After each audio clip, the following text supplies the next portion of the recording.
volta, sou Adriano Roxton para falar aqui da vitória do Fortaleza, vitória magra de 1-0 no estádio Presidente Vargas, jogo que fechou a terceira rodada do Campeonato Cearense e o Lion segue com 100% de aproveitamento, mas foi um jogo assim para o torcedor esquecer um pouco, né? Aquele Fortaleza que aplicou 7-0, que vinha jogando bem, venceu o Horizonte fora de casa, havia vencido o time do Motoclube. Hoje o Fortaleza não foi bem, né? Não fez um bom jogo, o Vojvoda escalou praticamente aquela base que venceu o Horizonte por 3-1, com o Tinga na lateral direita, o João Ricardo voltando ao gol. O Kusevich foi a novidade, retornando aí ao time, fazendo a sua estreia na temporada, não comprometeu. Já o companheiro de zaga dele, o Cardona, achei que ele deu uma complicada, né, em algum momento do jogo, principalmente naquele lance que ele perdeu na corrida para o Vinícius Canindé, que saiu na cara do goleiro João Ricardo, que fez uma excelente defesa, salvando o Fortaleza de sair atrás do placar. Isso no segundo tempo, porque no primeiro tempo praticamente não tivemos produção, tivemos muitos cartões amarelos.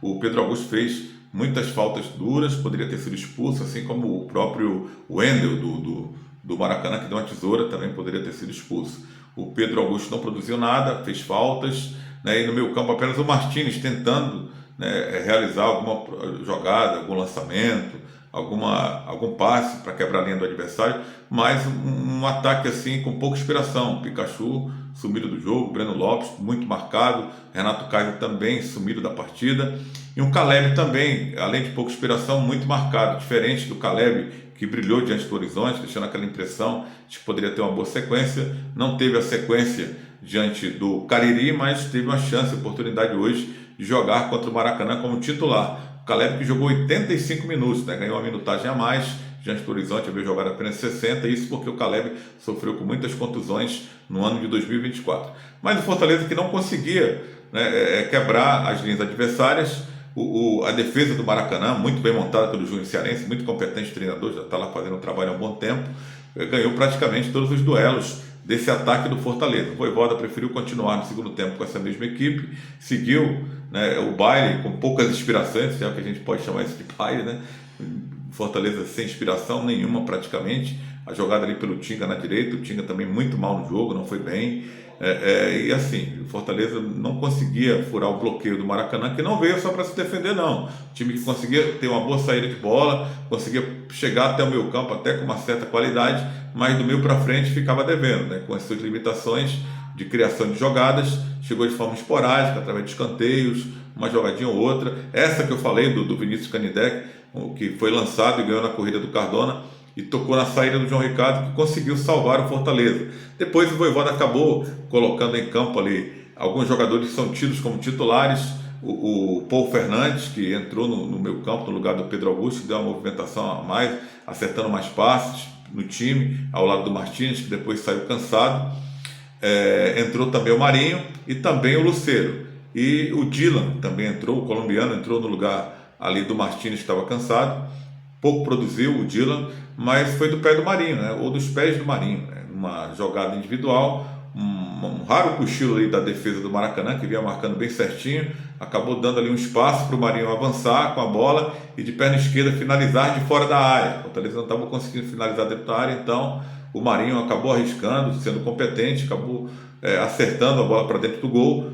Acredito que a bola era até defensável, o goleiro pulou atrasado, mas o Marinho nada tem a ver, tem um mérito total de ter arriscado e ter conseguido fazer o gol da vitória do Fortaleza, salvando o tricolor de um vexame, empatar com o Maracanã. Não querendo desmerecer, evidentemente, mas a gente sabe que o Fortaleza tem muito mais time, muito mais elenco que o Maracanã. Até achei que o Moisés fosse entrar para decidir, de repente, numa jogada individual, ele tem muita capacidade para fazer isso, mas talvez estava já esgotado do jogo anterior e o Vojvoda preferiu deixá-lo no banco de reservas, acabou não entrando o Moisés, e através do Marinho o Fortaleza consegue uma vitória, consegue esse respiro, mas ficou aquela impressão ainda que o time tem que evoluir, né? Quebrou mais aquele encanto de que qualquer formação que o Vojvoda colocasse em campo, no Campeonato Cearense, o time iria nadar de braçada. Não foi assim contra o Maracanã.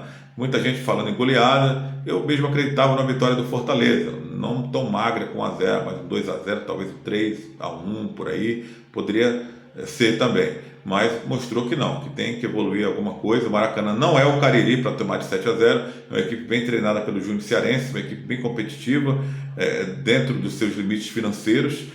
O Maracanã vai representar o futebol cearense na Série D, tentou representar agora na Copa do Nordeste, acabou caindo ali para o CSA, mas eliminou o ABC, então não é um time bobo, não é um time qualquer, né? Como infelizmente o Cariri veio passear na Série A do Campeonato Estadual, estreante, em 3 jogos, tomou 14 gols. Maracanã não é assim, né? Maracanã é diferente, não é um time tradicional, mas é um time competitivo, por isso perdeu somente de 1-0 para o time do Fortaleza, que agora vai tentar melhorar na próxima rodada, já que está praticamente classificado, 100% de aproveitamento. A gente tem que dizer isso para o torcedor, mas o time não jogou bem. Vai enfrentar um adversário mais qualificado, que é o Floresta, no sábado. Aí o Vojvoda deve fazer as mudanças. O Fortaleza tem banco, tem elenco, mas não tem essa, né, que a formação que colocar em campo vai nadar de braçada no Campeonato Cearense. Não foi assim contra o Maracanã, e certamente, se ele repetir a dose contra o Floresta, não será assim também contra o Floresta. Uma semana bem interessante para o Fortaleza. Depois do jogo de sábado contra o Floresta, o Lion, terça-feira, visita o Sport lá em Recife, na Ilha do Retiro, no jogo válido pela Copa do Nordeste, a segunda rodada. Já tem esse clássico do Nordeste, e depois a preparação para o sábado que vem, depois dessa terça que vem, dia 8 de fevereiro, a reabertura do Castelão, onde teremos o primeiro clássico rei da temporada, Ceará e Fortaleza, né? Válido pelo Campeonato Cearense. Beleza, acompanhe o meu trabalho na TV Metrópole, canal 16.1, Futebol Alegria, de segunda a sexta-feira, a partir de 11 da manhã. E também na Sol FM 94,3, Futebol na Sol, programa que vai ao ar de 6 às 7 da noite, também de segunda a sexta-feira. Tem um café com bola também, né? Cedinho da manhã, de segunda a sexta-feira, na Líder FM 92,1, com Guido Albuquerque, de 7 às 8 da manhã. Então, são as minhas participações, onde eu vou falar muito mais sobre esse e outros jogos do futebol cearense.